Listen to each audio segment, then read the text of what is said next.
Welcome back to पंचायती पाटीदार। मेरा नाम है दुर्गेश और आज मैं अपने एक ऐसे दोस्त को एक्सपोज करने वाला हूं जो इस समाज में शराफत का चोला पहनकर रहता है, पर अंदर से वो है एक दरिंदा, खूंखार दरिंदा।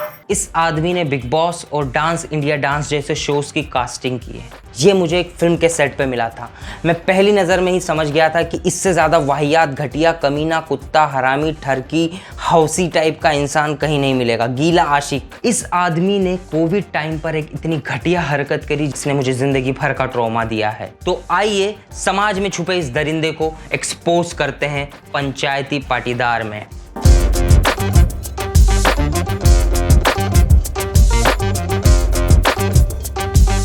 इस आदमी ने बिग बॉस और डांस इंडिया डांस जैसे शोज की कास्टिंग की है। जी हाँ भाई साहब, ये इतना रिस्पेक्टेड, इतनी बड़ी कंपनियों में काम करने के बाद भी ये फोन करेगा। पता है ये कैसी बात करता है मेरे से? अरे कुतिया साली गीलू हरामजादी, कहाँ कहाँ मुंह मारती हुई अपना जिस्म का सौदा कर रही है तू साली हवस की पुजारन। जो तेरे जिस्म में आग है ना, कोई सांड तेरी।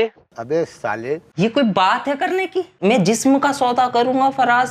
मैं ये काला भद्दा शरीर लेकर जिस्म का सौदा करूंगा कि इस जिस्म को कौन खरीदेगा? कौन है इसका नुमाइश करता? बात करने के लिए मैं भी तैयार रहता हूँ ऐसी भाषा में। मैं बहुत अच्छी हूँ आपा, आप कैसे हैं? एक्चुअली वहाँ पर कोई धंधा चल नहीं रहा था, मेरे जिस्म को कोई ख़रीदना नहीं चाह रहा था, तो मैं वहाँ से अपनी दुकान लेकर अंधेरी आ गई। आप कहाँ मरा रही हैं आजकल? लखनऊ में या मुंबई में? कहाँ आपका कोठा चल रहा है आपा? It was at this moment that he knew he fucked up. Faraz ठरकियों का सरदार खान है। ये 24 घंटे गैंग्स ऑफ वासेपुर मोड में रहता है। सबका बदला लेगा रहा तेरा फैसल। अरे भोसड़ी के, तू अपनी गांड बचा, आज अब मेरे से बदला ले। तेरी तो गांडी मारी है मैंने पे, इसकी पूछ तेरी मार। ये कट कर देना, ठीक है? ये वही दोस्त है जिससे हमारे घर वाले हमें दूर रहने के लिए बोलते हैं। ये वही है भोसड़ी का, क्योंकि इसमें एक गड़मरी टाइप की एनर्जी है। ये अलग टाइप की वाइब फेंकता है मार्केट में। कहने को तो ये कोई नशा नहीं करता, लेकिन ये लोगों को नशा करने के लिए प्रेरित करता है, ताकि नशा करने के बाद वो कुछ हरकतें करे और ये उसको रिकॉर्ड करे और बाद में उन्हें ब्लैकमेल करे। तो इस कदर घटिया आदमी है ये। फराज एक लौता ऐसा मुस्लिम है जिसको अपना मकसद नहीं पता है। हाँ भाई, फराज को कोई मतलब ही नहीं है। वो भोसड़ी का हिंदू मुस्लिम कर ही नहीं रहा, वो लड़ाइयाँ कर ही नहीं रहा है। उसको कोई बता ही नहीं रहा है कि भाई लड़ना है, क्या कर रहा है तू, उसको कोई नहीं बता रहा। वो फालतू में भाईचारा कर रहा है, मतलब फालतू में मेरे साथ मंदिर वंदिर जा रहा है यार वो आदमी। उसको बोलो कोई यार कि पत्थर वत्थर उठाए, सब करे, कुछ करे। हम लोग तो फुल तैयारी। वो मेरे को एक फिल्म के सेट पे मिला था। एक दिन हम सेट पे काम कर रहे थे, ठीक है? तो एक लाइटमैन दादा थे, वो लाइट लगा रहे थे, तो थोड़े मोटे थे, तो उनकी पेंट ना नीचे से इधर थोड़ी खिसकी हुई थी, तो थोड़ा दिख रहा था, मतलब समझ जाओ, ठीक है ना? दिख रही थी लाइन नहीं, ये सब मैं पता नहीं क्यों गंदे गंदे इशारे कर रहा हूँ, लेकिन ये सब दिख रहा था। तो ये भोसड़ी का मेरे बाजू में खड़ा था। अब मैं सेट पे मैं कंटिन्यूटी देख रहा हूँ और ये धीरे से मेरे को देखे, पार्टी पार्टी। मैंने कहा खून भरी मांग देखो। खून भरी मांग? अरे भोसड़ी के खून भरी मांग, उसको खून भरी मांग बोल रहे हो? अंकल की गांड की।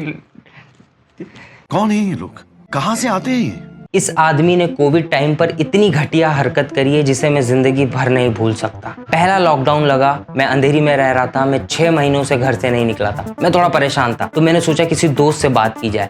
मेरी जिंदगी का सबसे गलत डिसीजन था इस भड़वे को फोन करना। मैंने इसको फोन करके बोला कि बस थोड़ा सा अच्छा नहीं लग रहा है, 6 महीनों से घर से नहीं निकला हूँ, थोड़ा पैसों की प्रॉब्लम है, काम की दिक्कत है, ये वो सब कुछ। इस भड़वे ने पहले एक अच्छा दोस्त बनकर मेरी सारी बातें सुन ली। मेरी एक एक इनसिक्योरिटी इसने बाहर निकाल ली। पहले तो बोला तू टेंशन मत ले, मैं तेरे साथ हूँ, तुझे कुछ नहीं होगा। मैंने कहा मुझे कुछ होगा भी नहीं बैंचो, मैं कुछ नहीं हो सकता मुझे। इससे बात करते ही मैंने अपना फोन रखा चार्जिंग पर और मैं चले गया बाहर हॉल में डिनर टेबल पर। अब यहाँ आती है इसकी खुरापाती। इस घटिया इंसान ने अपनी ही एक्स को एक मैसेज किया, it's about someone's life and death and it's not about you, it's not about me, it's about someone very close to us, it's about Durgesh.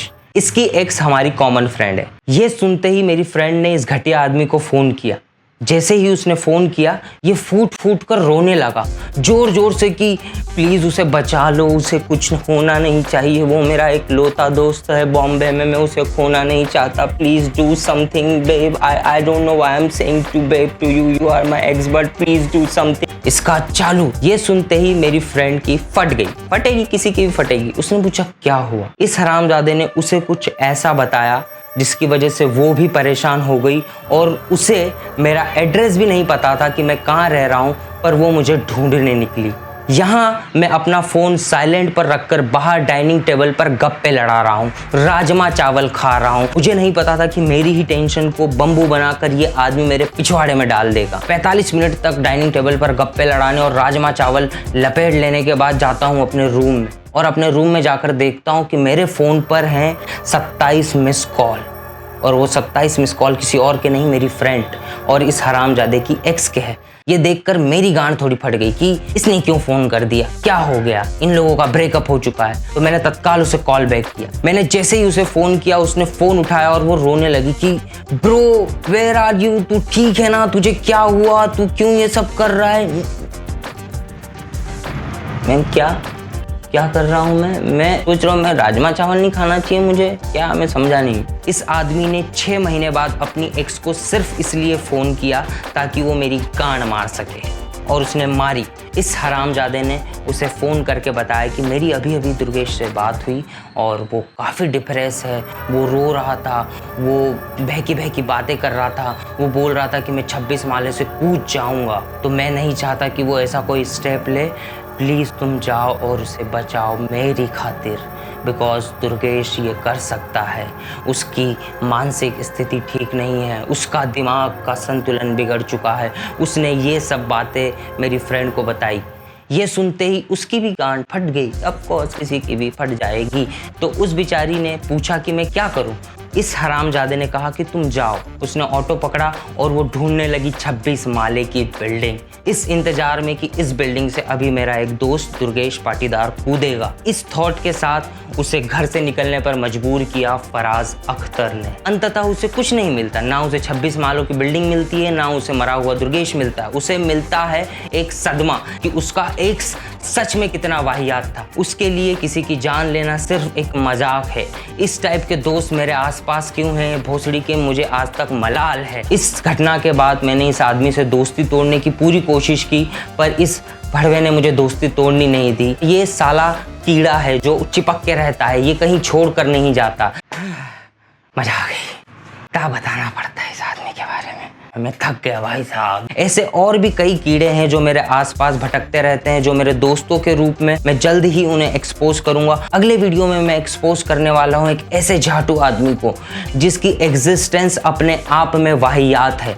उस आदमी का नाम है अंकुर, जो मुझे शिमला मनाली ट्रिप पर मिला था, और वहाँ उसने क्या क्या गंद मचाई, उसके बाद हम लोगों ने क्या क्या किया, ये सब कुछ आपको बताऊंगा मैं अगले एपिसोड में। एक तो लाइक और शेयर ठोक दीजिए, महाकाल का दबा के लाइक और शेयर ठोक लीजिए।